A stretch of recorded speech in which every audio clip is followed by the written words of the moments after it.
दोस्तों, सबसे पहले तो ये बात समझने की है कि 7 समुंदर बैठा हुआ अमेरिका की ईरान से क्या रंजिश है और वो ईरान से चाहता क्या है। दोस्तों, ये लड़ाई जो है वो ऑयल की है, ये खनिज पदार्थ की है और ये गैस की लड़ाई है। और ये लड़ाई जो है एक ऐसी लड़ाई है जिसमें मेन चीज़ एनर्जी है, पैसा है। ये इस चीज़ को लेकर लड़ाई है, ना कि और कोई इस लड़ाई का कोई मकसद ही नहीं है। गल्फ कंट्रीज की इस लड़ाई के अंदर क्या भूमिका है और अमेरिका ईरान से क्यों भिड़ता है, इसकी इसकी बारीकियों को अगर आप समझोगे तो एक एक बात आपको समझ में आ जाएगी कि आखिर ये लड़ाई हो क्यों रही है। गल्फ कंट्री, जितनी भी गल्फ कंट्री हैं, कतर हो, ओमान हो, सऊदी अरबिया हो, अरब इमारात हो, ये सब अरब, ये जितने भी अरबी देश हैं, ये अमेरिका के ऊपर निर्भर हैं। इनके पास पैसा तो है, लेकिन और ताकत से ये मायूस है।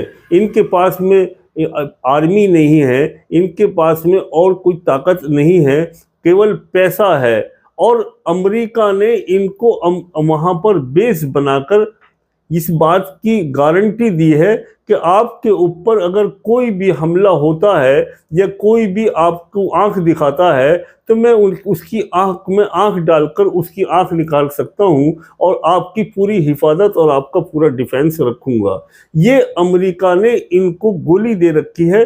इस वजह से गल्फ कंट्रियों ने अमेरिका को जगह दी है, जहां पर उसने हेलीपोर्ट बनाए हैं, अपने एयरबेस बनाए हैं, अपनी आर्मी वहां उतारी है। यानी कोई सी भी गल्फ कंट्री ऐसी नहीं है जो कतर हो, सऊदी हो और दूसरी तमाम जितनी भी गल्फ कंट्री हैं, इनके अंदर हर कंट्री के अंदर अमेरिकी बेस हैं। रहा सवाल ईरान का कि ईरान से किस बात की लड़ाई है। ईरान क्योंकि एक अलग देश है और ईरान के पास में बेपनाह का तेल है दुनिया के एतबार से, और यही नहीं, उसके पास में दुनिया भर के खनिज पदार्थ हैं और भी बहुत सारी चीज़ें ईरान की धरती से निकलती हैं जो दुनिया में दूसरी जगह नहीं पाई जाती। तो इस वजह से अमेरिका की नज़र ईरान पर इतनी गहरी है कि किसी तरह से ईरान हमारे काबू में आ जाए और उस पर सेक्शन लगा रखा है। अच्छा, ईरान ही एक ऐसा देश है इस समूह के अंदर जो अपने अपने आप में स्टैंड है और अपने आप में वो आत्मनिर्भर है। वो किसी के ऊपर निर्भर नहीं है, बल्कि एक शक्ति के रूप में वो अपने आप को तैयार किया है और 85 सालों से वो अपने आप को मतलब दुनिया के अंदर एक ताकत बन के अभी उभरा है। अभी जंग से इस बात की साफ जाहिर है कि ईरान वाकई ही ताकतवर देश है।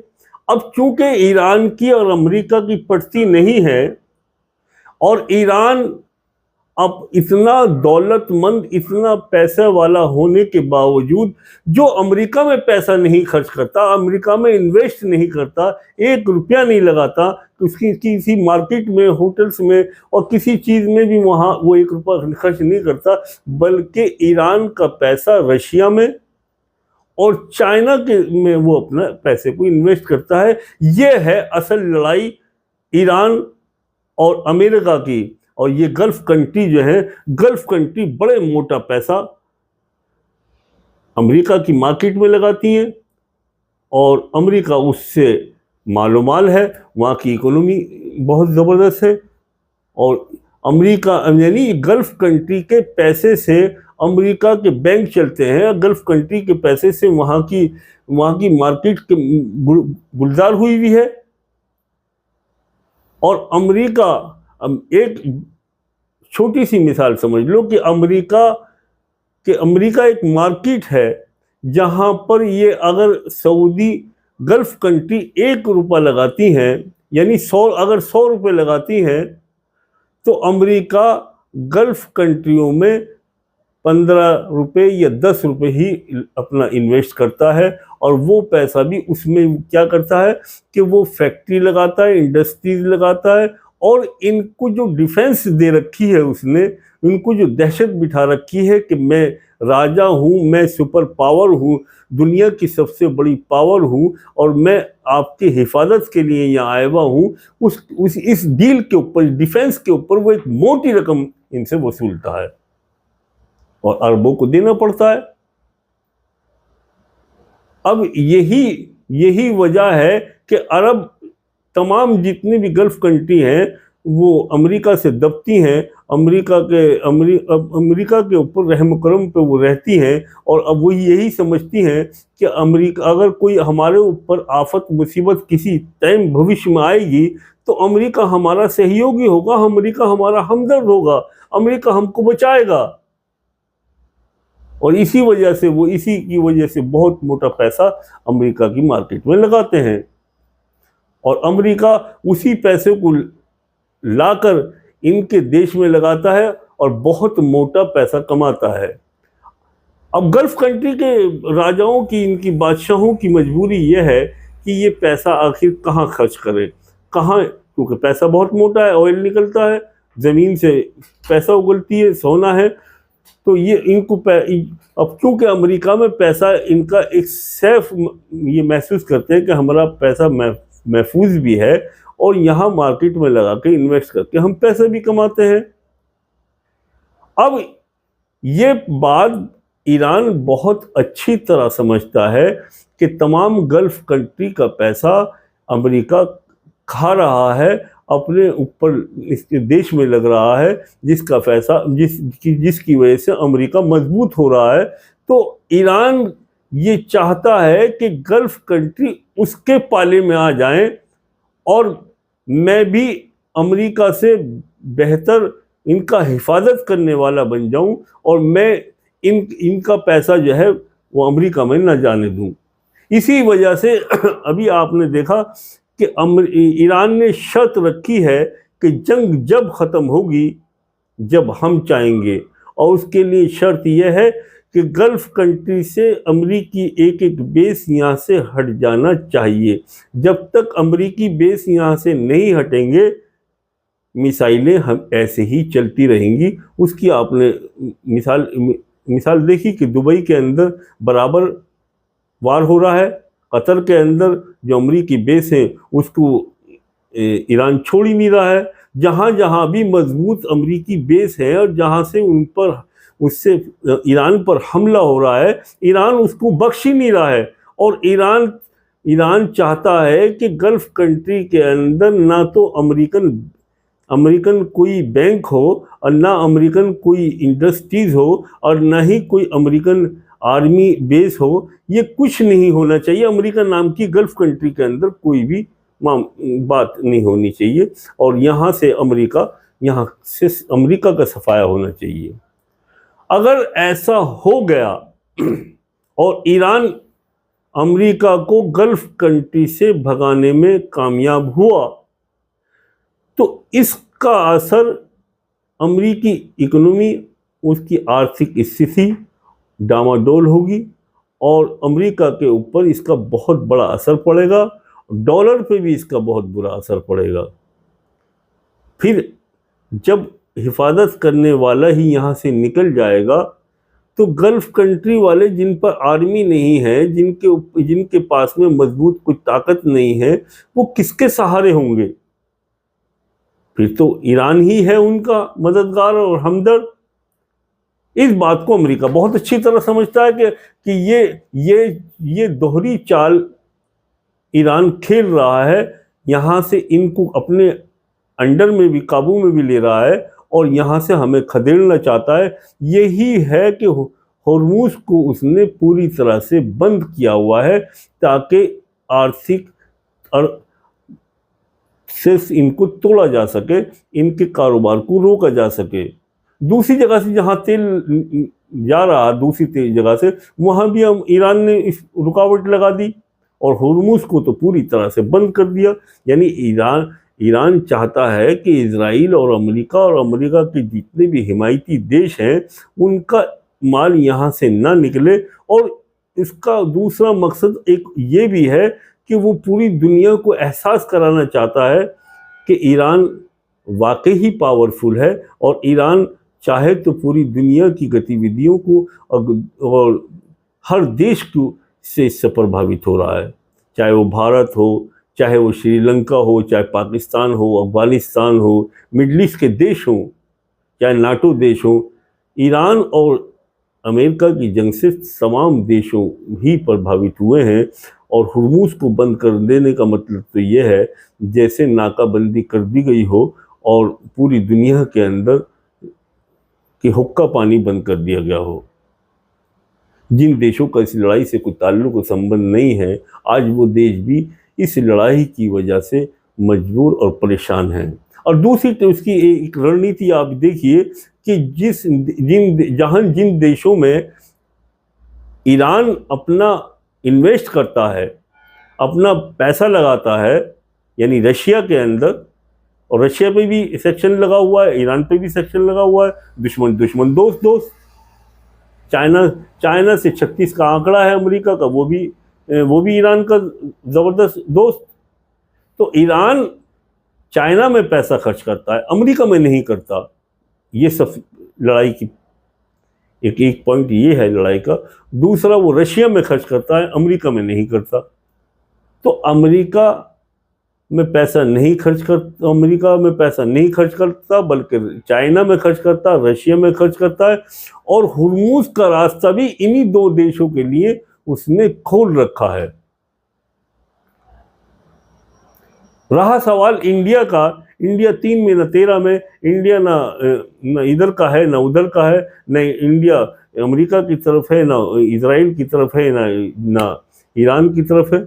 अगर इंडिया चाहे, जिस मुकाम पर भारत है उस मकाम पर भारत अगर चाहे और अपनी रणनीति, विदेश नीति को अगर चमकाना चाहे, और तो ये एक मध्यस्थता निभाकर इस जंग को समाप्त करने की भारत ताकत रखता है।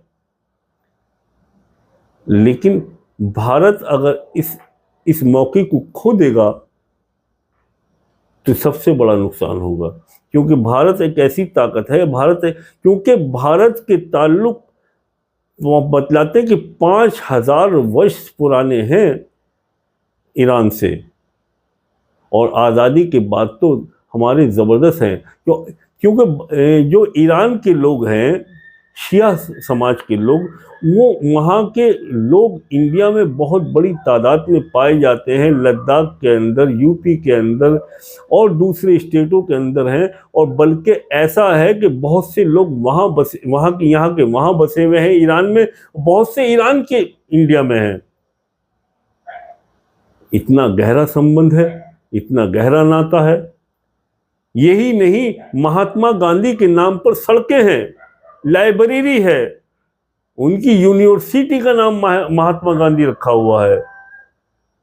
और हमेशा से हमारे भारत के बड़े अच्छे संबंध ईरान से रहे हैं।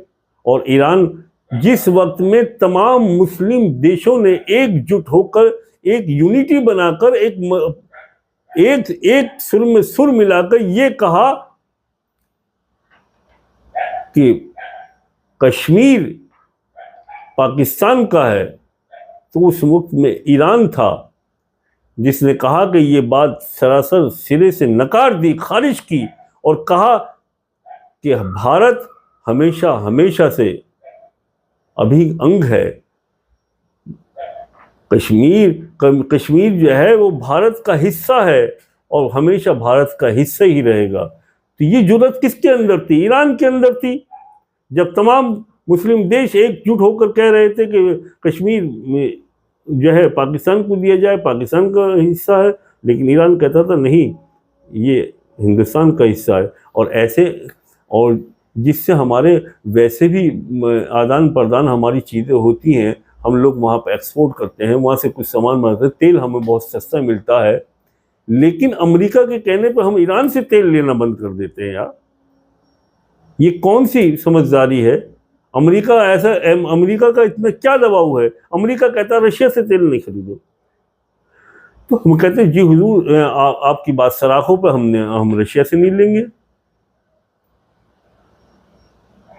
तो अमेरिका जब से डोनाल्ड ट्रम्प आए हैं, डोनाल्ड ट्रम्प जैसे राष्ट्रपति बने हैं, तो न जाने क्या क्या बहुत सारी क्या वजह है कि डोनाल्ड ट्रम्प ने सबसे ज्यादा टैरिफ भारत के ऊपर लगाना शुरू किया। हमारे आदमियों को हथकड़ी पहनाकर वापसी करना शुरू करा डोनाल्ड ट्रम्प ने, और हम फिर भी डोनाल्ड ट्रम्प के इसमें हैं। इजराइल जो उसकी एक बाजू है अमेरिका का, हम उससे जाकर गलबलिया करते हैं, और ऐसे मौके पर करते हैं जिस वक्त में ईरान और इजराइल की जंग बिल्कुल तैयार है। उस टाइम में हमारे प्रधानमंत्री जाकर बेंजामिन नेतन्याहू से गले मिलते हैं, खूब मुस्कुराते हैं, सारी दुनिया देखती है, और 2 दिन के या 2 घंटे के बाद में ही बमबारी शुरू कर जाती है। ईरान के supreme leader Syed Ali Khamenei शहीद कर दिए जाते हैं। उससे भी बुरी बात यह है कि सैयद अली खामनेई की शहादत हुई, 40-50 लोग, एक मुश्त लोग मारे गए, और भारत जिसके 5000 वर्ष से संबंध है ईरान से, उसकी एक जबान नहीं खुली, किसी तरह की कोई निंदा नहीं की, किसी तरह की कुछ जबान से बात नहीं निकाली, खामोशी इख्तियार कर ली। और उसका नतीजा ये हुआ कि ईरान ने हमको भी दुश्मन मान बैठा, और हुर्मुज से हमारी भी जहाज़ों को रोक दिया, जिसकी वजह से भारत पूरी तरह से संकट में आ गया।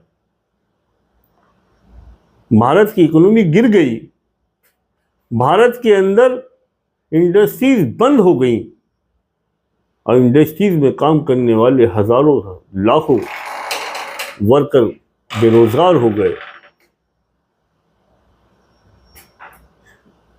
तमाम जितने भी हाईवे पर होटल थे वो भी बंद हो गए। इतना वो तो कर्म है, जयशंकर जी की बड़ी मेहरबानियां हैं, तो हमारे विदेश मंत्री जी ने, उन्होंने अब्बास अगाची से बात करी और किसी तरह से हमारे 2-3-4 जहाज वहां से निकाली।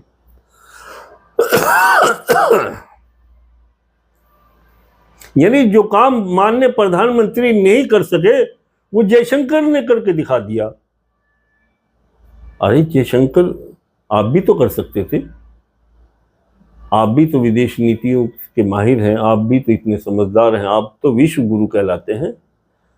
आपकी मौजूदगी में, आपके होते हुए क्यों ताल्लुकात हमारे खराब हो गए ईरान से, जो ईरान हमसे इतना खफा हो बैठा कि आज भारत के अंदर एक दहशत का माहौल है, एक भय है लोगों के अंदर। लोगों को ये डर सता रहा है कि कहीं चूल्हे हमारे बुझ न जाएं। क्यों भारत को कमर्शियल सिलेंडर बंद करने पड़े, क्यों हाईवे पे ढाबे बंद होने पड़े, क्यों इंडस्ट्रीज बंद हो गई, क्यों हमारा उत्पादन बंद हो गया, क्यों इतना लाखों की तादाद में मजदूर बेरोजगार हो गया? एक विदेश नीति अच्छी न होने की वजह से। अगर इस वक्त मौका है, अगर भारत इस जंग के, ये ईरान और इजराइल और ईरान के बीच में जंग हो रही है, इसमें मध्यस्थता निभा ले और इस जंग को रुकवाने में अगर कामयाब हो जाए तो सदियां याद रखेंगी। और हमारी भारतीय संस्कृति और सभ्यता भी यही है कि हम किसी से लड़ते नहीं हैं, हमने किसी पर आक्रमण नहीं किया है, हमने मध्यस्थता निभाई है और दुनिया को शांति का पैगाम दिया है। महात्मा गांधी का देश है ये, शांति का प्रतीक देश है ये, शांति दी है इसने पूरी दुनिया को। ये मौका है कि हम इस मौके को न छोड़ें और विश्व के अंदर जो अशांति फैली हुई है इसको हम शांति में परिवर्तित करें। ईरान से बात करें, ईरान से हमारी अच्छी खासी बात है, उधर बेंजामिन नेतन्याहू से हमारी अच्छी बात है, उधर Donald Trump my dear friend है। इनको अगर हम समझाएं, आपस में ये लड़ाई को ख़त्म करने में अगर हम अपनी कोई भूमिका निभाएं और ये हमारे माध्यम से या हमारी मध्यस्थता से ये सीज फायर हो जाए तो दुनिया इस पर याद करेगी, मोदी जी को याद करेगी, वाह वाह होगी और देश में अमन हो जाएगा। जनता के अंदर जो खौफ का माहौल है वो भी कम होगा। दोस्तों, ये वीडियो आपको अच्छी लगी हो तो प्लीज़ इसको लाइक करें, चैनल को सब्सक्राइब करें, बेल आइकन दबाएं।